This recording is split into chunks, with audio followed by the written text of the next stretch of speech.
Selanjutnya, acara pembahasan jawaban kuesioner yang akan dipimpin langsung oleh Dr. Sarah Firdausa, spesialis penyakit dalam. Kepada dokter kami silakan.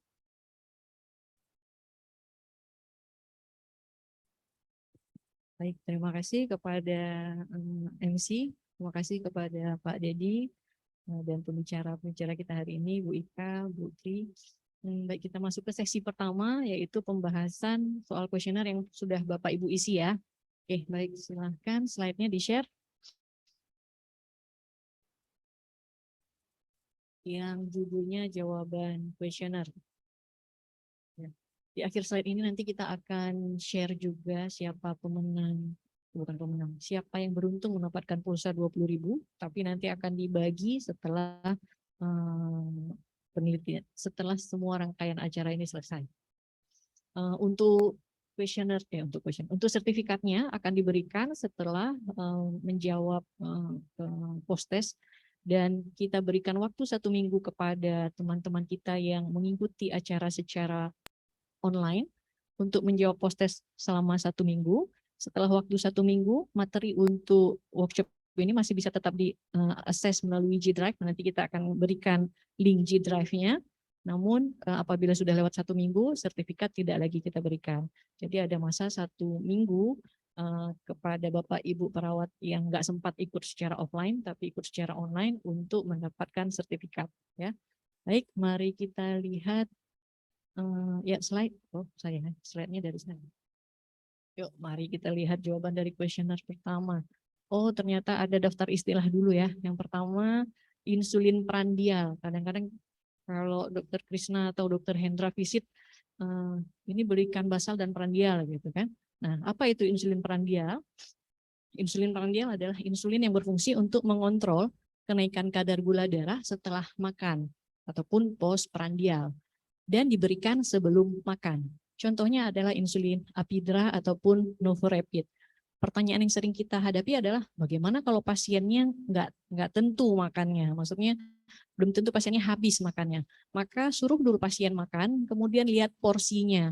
Apabila dalam 1 porsi piring itu dia makannya setengah, maka segera setelah makan kita suntikkan insulin, tapi dosisnya kita turunkan 20 hingga 40% atau 2 sampai 4 unit. Jadi tergantung sebanyak mana dia makan. Namun segera suntikkan setelah makan, ya.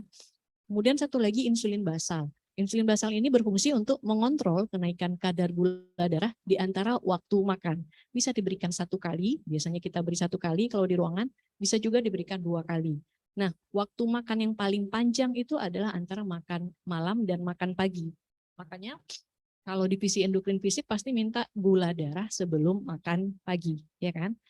Gula darah sebelum makan pagi berbeda dengan gula darah puasa. Kalau gula darah puasa memang kita meniatkan pasiennya, menyuruh pasiennya untuk puasa dalam waktu 8 hingga 10 jam. Kalau udah lewat 10 jam, kalau kita terus meneruskan puasa kita, akan terjadi yang namanya proses gluconeogenesis yang menyebabkan peningkatan kadar gula darah. Kenapa bisa meningkat kadar gula darahnya padahal dia puasa? Karena ketika tubuh kita udah kekurangan gula, itu otak akan memerintahkan hati untuk memproduksi gula agar kita tidak hipoglikemi. Akhirnya hati membuat gula. Makanya kalau kita terlalu lama puasa bisa jadi ada 2 yang bisa terjadi. Yang satu hipo, yang satu malah hiperglikemi. Ya. Ya, ini dia pertanyaan pertama. Manakah di antara insulin di bawah ini yang termasuk insulin basal? Yuk kita tanya adik DM dulu. Yang mana, Dek? Lantus. Iya. Kayaknya makan siangnya di-provide sama Lantus ini. Iya, betul, Lantus. Gimana Bapak-bapak, Ibu-ibu, benar jawabannya? Benar. Ya, udah setiap hari dipakai. Yang kedua, manakah di antara insulin di bawah ini yang termasuk insulin kerja pendek atau short acting? Novorapid. Makan malamnya nih di-provide sama Novorapid ya. Ya, insulin kerja pendek ataupun short acting kita sebut juga dengan insulin prandial ya.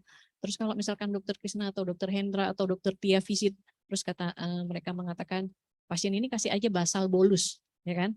Nah, basal itu maksudnya insulin basal, bolus itu maksudnya insulin prandial. Jadi kalau basal bolus berarti dia dapat 1 kali insulin basal dan 3 kali insulin prandial. Kalau udah disebut bolus berarti pemberiannya 3 kali. Tapi kalau disebutkan basal plus, itu artinya sekali insulin basal plus 1 insulin prandial. ya. Oke, udah benar, no repeat. Selanjutnya, manakah di antara insulin di bawah ini yang warnanya keruh? Novomix. Nampak kali yang pemakai Novomix ya. Ya benar, Novomix. Jadi Novomix ini harus mengalami proses homogenisasi dulu. Harus nanti Bu Trinur akan menjelaskan ya. Oke. Nah selanjutnya, apakah tujuan pemberian insulin basal? Kontrol gula darah mana? Puasa ya, mengontrol gula darah puasa ataupun gula darah antara jam makan ya. Oke, ini jawabannya. Selanjutnya, apakah tujuan pemberian insulin kerja pendek ataupun insulin prandial ataupun insulin short acting? Yang B ya, yang mengontrol gula darah setelah makan. Oke. Kapankah waktu yang tepat untuk injeksi insulin kerja pendek ataupun short acting?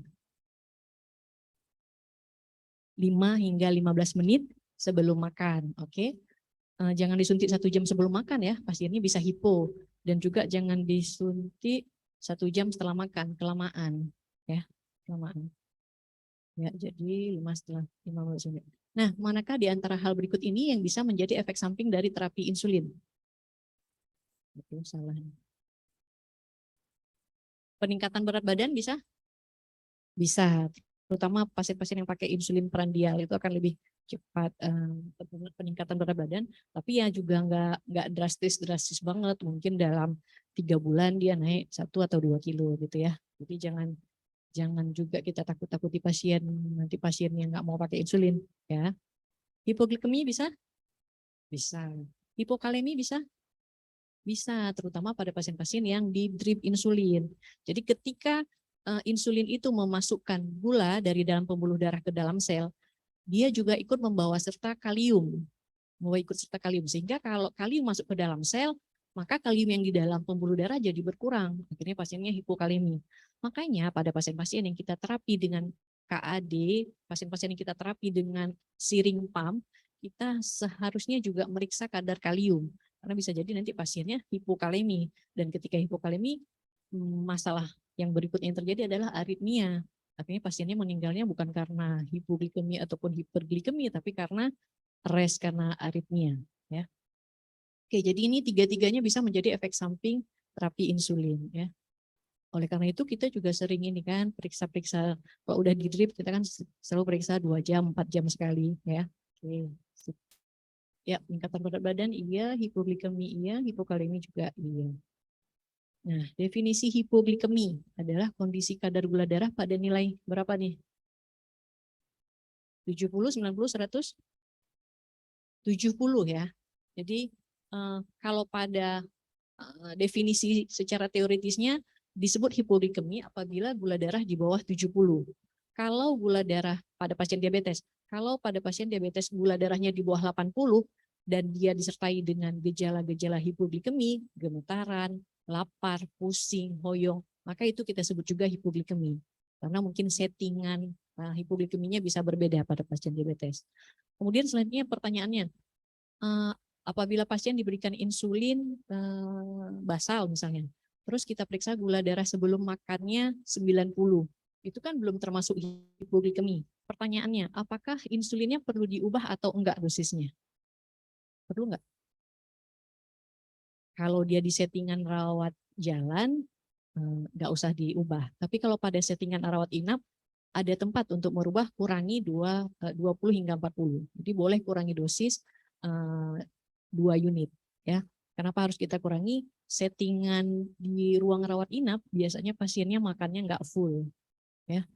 Makannya nggak penuh, nggak seperti makan di rumah biasanya ya. Kemudian ditambah dengan kondisi stres metabolik akibat penyakitnya. Jadi kalau 90 itu terjadi di ruang rawat inap, kita boleh kurangi dosisnya ya. Oke, selanjutnya 70. Nah, sebutkan di mana saja lokasi penyuntikan insulin yang boleh dilakukan. Apa jawabannya? Benar semua ya. Abdomen bisa, paha bisa, lengan bisa, bokong juga bisa. Ya. Oke, sip, ini udah. Nah, target gula darah pasien diabetes yang dirawat inap adalah 140 hingga 180. Benar atau salah? Benar. Gula darah segini itu nggak normal ya. Kalau kita gula darah sewaktunya di atas 140, di atas 140 itu udah bisa kita sebut dengan prediabetes. Tapi kalau orang udah diabetes, targetnya nggak perlu sampai normal. Cukup di range ini 140 hingga 180. Atau ya sampai 200 juga boleh ya. Di sini. Oke, benar. Nah, kapankah waktu yang tepat untuk menghentikan siring pump insulin pada pasien diabetes yang ingin diganti menjadi insulin subkutan? Oh, saya jelaskan dulu nih. Insulin subkutan itu maksudnya yang kita suntik-suntik di perut, di sini ya. Itu insulin subkutan. Kalau insulin kontinu itu maksudnya insulin yang kita drip pakai siring pump. Ya. Nah, ini pertanyaannya kapan kita hentikan siring pumpnya? Apakah pada saat insulin subkutannya diberikan? Atau 2 jam setelah insulin subkutan diberikan? Loh, kok 2 jam setelah? Mohon maaf ini ya, sebenarnya bukan setelah ya. Sebelum. Berarti salah soal nih. 2 jam sebelum insulin subkutan diberikan atau 12 jam setelah insulin subkutan diberikan. Tapi kayaknya banyak yang jawab 2 jam setelah ini ya. Mohon maaf, seharusnya 2 jam sebelum insulin subkutan diberikan. Karena kalau kita stop insulin prandial, insulin siring pumpnya, sementara kita nggak berikan insulin basal lebih dahulu, itu akan ada fase loss, akan ada fase pasien tidak tercover oleh insulin basal ya. Jadi perlu kita berikan sebelum misalkan kita matikan insulin siring pumpnya pada pukul 8, maka pada pukul 6 kita berikan insulin basalnya ya. Kalau dia diberikan basal. Mohon maaf ini ya Allah, kenapa lah setelah, harusnya sebelum. Nah, ini udah pertanyaan ya. Udah tahu semua lah jawabannya ya. Kan kita mau akreditasi nih, harus sering-sering cuci tangan. Tapi bukan karena akreditasi juga cuci tangan ya, untuk kesehatan. Nah, apakah Anda memeriksa nih? Jawabannya gampang banget ya. Ya, kalau misalkan selama ini lupa memeriksa mungkin bisa diperiksa. Terus apakah Anda menanyakan kapan pasien makan sebelum menginjeksi? Nah, ini penting ya. Jangan nanti kadang-kadang keluarga pasien ke perawat bilang, Bapak mau makan misalnya, kata istrinya. Terus kita ujuk-ujuk datang mau suntik. Terus ternyata setelah kita suntik pasiennya lupa makan ataupun nggak makan. Jadi perhatikan, kalau mau suntik insulin, pastikan udah ada makanannya dulu di depan mata.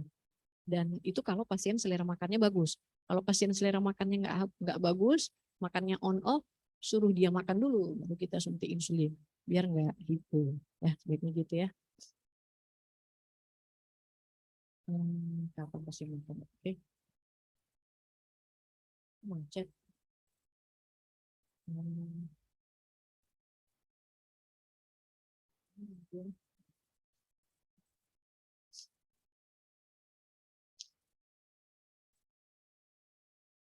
Next slide, sayang. Safa, tolong deh. Next slide.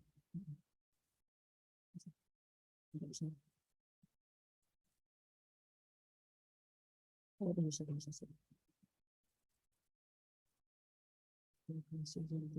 Kapan pasien makan? Nah, apakah Anda menanyakan di mana lokasi suntikan insulin pasien terakhir sebelum injeksi pasien pada pasien? Ya, ini harusnya dilakukan ya, karena kalau kita menyuntik di tempat itu terus akan ada resiko terjadinya lipoatrofi ataupun lipodistrofi. Dan pada kondisi udah lipodistrofi atau lipoatrofi, itu penyerapan insulinnya menjadi terganggu, menjadi lebih lambat, sehingga membuat pasien cenderung nanti hiperglikemi. Oleh karena itu memang perlu kita lakukan rotasi lokasi suntikan insulin. Nanti akan dibahas oleh Bu Tri ya. Nah, apakah Anda menyesuaikan suhu insulin menjadi suhu kamar apabila Anda mengambil insulin dari lemari pendingin? Harusnya disesuaikan, karena insulin yang kita suntik dalam kondisi yang masih dingin, itu akan kadang menyebabkan nyeri, rasa tidak nyaman bagi pasiennya, dan penyerapannya juga mungkin berbeda. Saya nggak tahu dalam hal penyerapan, tapi yang dilaporkan itu bisa menyebabkan rasa nyeri. Jadi harusnya disesuaikan dulu dengan suhu kamar. Ya. Kemudian Nah, jika menemukan pasien yang menggunakan insulin berwarna keruh, apakah Anda menggosok pen insulin terlebih dahulu sebelum menginjeksi pada pasien? Ini pada pasien-pasien yang menggunakan Novomix tadi ya. Jadi harusnya dihomogenisasi dulu, kemudian baru diberikan kepada pasien. Selanjutnya, bagaimanakah teknik insulin? Nah, ini sudutnya ditanya. Apakah sudutnya 30, 40, atau 90? 90 ya. Oke, sip. Udah pinter 90 ya.